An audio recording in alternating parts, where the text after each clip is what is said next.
el turno general de intervenciones. Por el Grupo Parlamentario Socialista tiene la palabra el señor Guillamón Insa.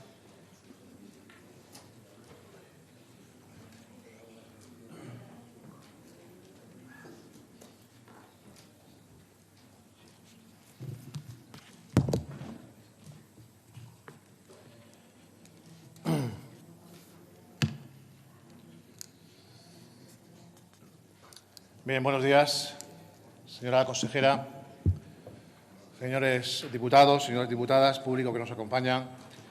En principio, permítame decirles, señora Cachá, que han tenido ustedes más de 20 años, concretamente 22, para hacerle caso a los técnicos y a los científicos en toda esta materia. Mientras se deterioraba el Mar Menor, los distintos gobiernos del Partido Popular no hacían absolutamente nada. Y fíjese usted, si tenemos un problema con los nitratos, que tenemos un expediente abierto de sanción por la Unión Europea. Creo que la situación no es tan halagüeña como nos la ha pintado usted. Fíjese, en el año 1991 se establecía la Directiva 676, 91/676, del Consejo de la Unión Europea, relativa, como usted sabe, a la protección de las aguas contra la contaminación por nitratos que proceden de la agricultura. Desde entonces hasta hoy, mayo de 2017, todavía continuamos a vueltas con este asunto en la región de Murcia, debatiendo la posible convalidación de un decreto ley que abunda sobre esta misma materia. Han pasado ya muchos años ya, señora Cachá. Sin duda, en la región de Murcia, los diferentes gobiernos del Partido Popular se han tomado con una calma exasperante, cuando no con indiferencia, la contaminación producida por los fertilizantes agrarios, como si tuviéramos todo el tiempo del mundo o como si el Mar Menor fuera capaz de soportarlo de manera indefinida. Por esta razón hemos criticado al Partido Popular en tantas y tantas ocasiones, porque los diferentes gobiernos regionales que han conformado durante todos estos años nunca, y repito, nunca, han apostado claramente por la regeneración del Mar Menor. Al contrario, siempre ha sido la causa del problema, siempre. Porque, entre otras cosas, ha permitido actuaciones que jamás debieran haberse consentido sobre la laguna. Bien, este decreto que hoy debatimos dice apoyarse sobre las medidas que se proponen desde el Comité de Asesoramiento Científico del Mar Menor, al que usted ha mencionado, en relación con el informe integral del estado ecológico de la laguna, pero, francamente, nosotros consideramos que está mal enfocado, advertimos muchas ausencias y creemos que son necesarias muchas matizaciones.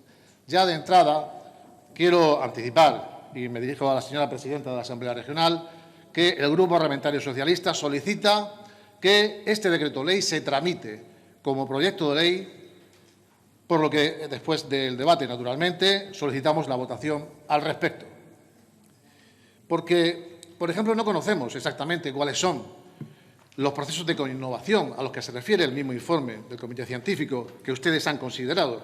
No estamos de acuerdo en la proporción en la que se aplica ese lema de que los científicos son los que proponen las medidas, de que los agentes de extensión agraria las transfieren y que los agricultores las aplican. Y, evidentemente, no estamos en absoluto de acuerdo con que no haya existido un proceso participativo tan demandado por la sociedad. Porque, al fin y al cabo, ustedes se lo han comido y ustedes se lo han guisado y se lo han comido. Y no han dado la opción a que hubieran otras ideas, otras alternativas y otras opciones. Porque no aplican ustedes las medidas de contención y de reordenamiento de la superficie de regadío en la cuenca del Mar Menor, propuesta por el informe científico, cuando hasta hace muy poco continuaban permitiéndose las transformaciones de cultivos intensivos en zonas muy próximas del Mar Menor. Y porque incluso hoy aún existen una enorme cantidad de hectáreas de este tipo de cultivo en situación de irregularidad. Y nada de esto se especifica en el decreto que estamos debatiendo.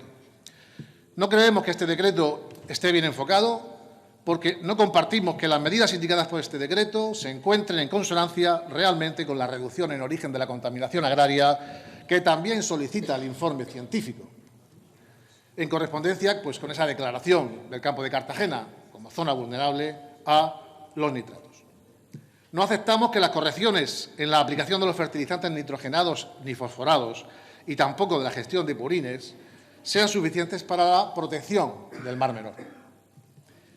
No se recoge en el decreto ningún aspecto que contemple a la reconversión de los cultivos en otros, sostenibles y compatibles con el Mar Menor. No se aportan medidas efectivas para la conservación del suelo castigado por la erosión, ni se introducen modalidades de cultivo, como el cultivo en fajas que propone el mismo informe científico, que interrumpa la continuidad de la pendiente, que disminuya la velocidad del agua de escorrentía y, en definitiva, que termine con ese proceso de erosión, sobre todo en la zona del Arco Sur, que, como sabe, es donde más se manifiestan este tipo de problemas. Tampoco se especifica cómo va a recuperar el funcionamiento hidrológico, que constituye, como usted sabe, uno de los más grandes problemas de la zona, ni se concretan suficientemente las posibilidades de modificar las prácticas de cultivo y los usos actuales para reducir, por tanto, sus efectos sobre la turbidez del agua, que es lo que indica o lo que propone también el Comité Científico en ese mismo informe. No se propone la adopción de sistemas de ciclo cerrado en invernaderos en relación con los drenajes agrarios y, como usted sabe, son obligatorios ya en otros países medidas para convertir los sistemas abiertos contaminantes a sistemas cerrados en los que recirculen todos los drenajes, y no solo para evitar la contaminación, sino para ahorrar agua y para ahorrar fertilizantes.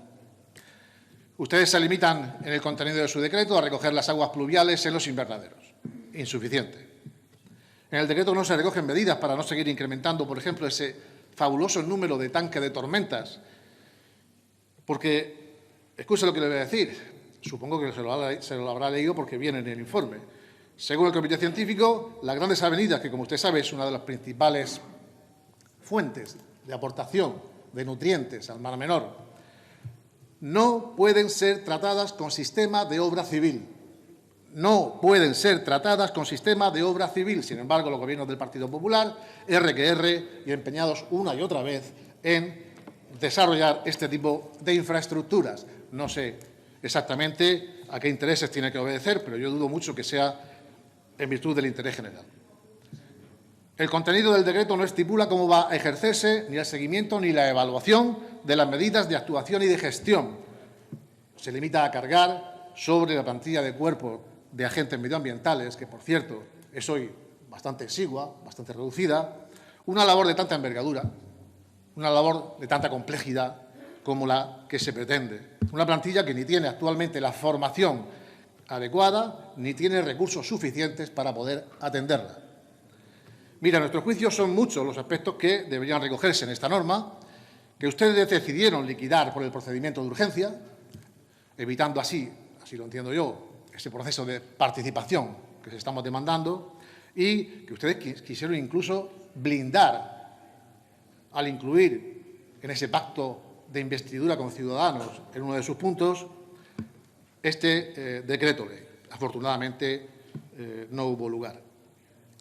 Pero para recoger otros aspectos es necesario, evidentemente, de algo que ustedes repiten y repiten constantemente, pero que es ajeno a su forma de actuar. Me estoy refiriendo a la participación otra vez.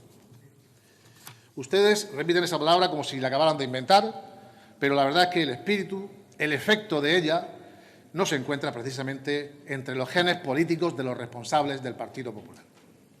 Es verdad que la situación del Mar Menor es urgente.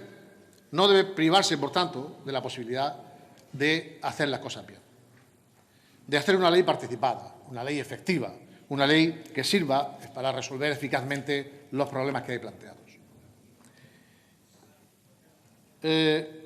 Mire, bajo nuestro punto de vista es necesario redefinir las zonas que se han establecido, sobre todo las zonas 1 y 2, y lo que nos parece fundamental es el establecimiento de una franja de protección alrededor del Mar Menor, pero que realmente lo proteja. Es decir, una franja lo suficientemente amplia y lo suficientemente segura para que cualquier actividad que se desarrolle en sus inmediaciones no influya negativamente sobre la laguna. Mire, la situación no está para ambigüedades. Si se quiere proteger el Mar Menor hay que tomar decisiones que se mantengan en el tiempo y sean realmente eficaces. El Mar Menor debe ser un asunto de interés regional, La cuestión está muy clara, por tanto, hay una zona alrededor del Mar Menor que debe poseer un muy alto grado de protección, Por todas estas razones que explico y algunas que no me da tiempo a explicar, ya anticipo que el Grupo Parlamentario Socialista va a votar a favor de la convalidación del decreto, porque consideramos que este decreto de ley de medidas urgentes debe tramitarse como un proyecto de ley, agotando los plazos para finalizarlo lo antes posible, con carácter de urgencia, sí, pero consiguiendo la participación, por lo menos de los grupos parlamentarios presentes en esta Cámara. Por tanto, termino repitiendo que así se lo traslado a la presidenta de la Asamblea Regional, la petición del Grupo Socialista, para que en caso de que se produzca esta convalidación, este decreto se tramite por proyecto de ley y, por tanto, solicitamos de la votación. Y acabo, señora consejera, diciéndole que sí, vamos a salvar el Mar Menor, pero lo vamos a hacer entre todos. Muchas gracias. Gracias, señor Guillamón. Por el Grupo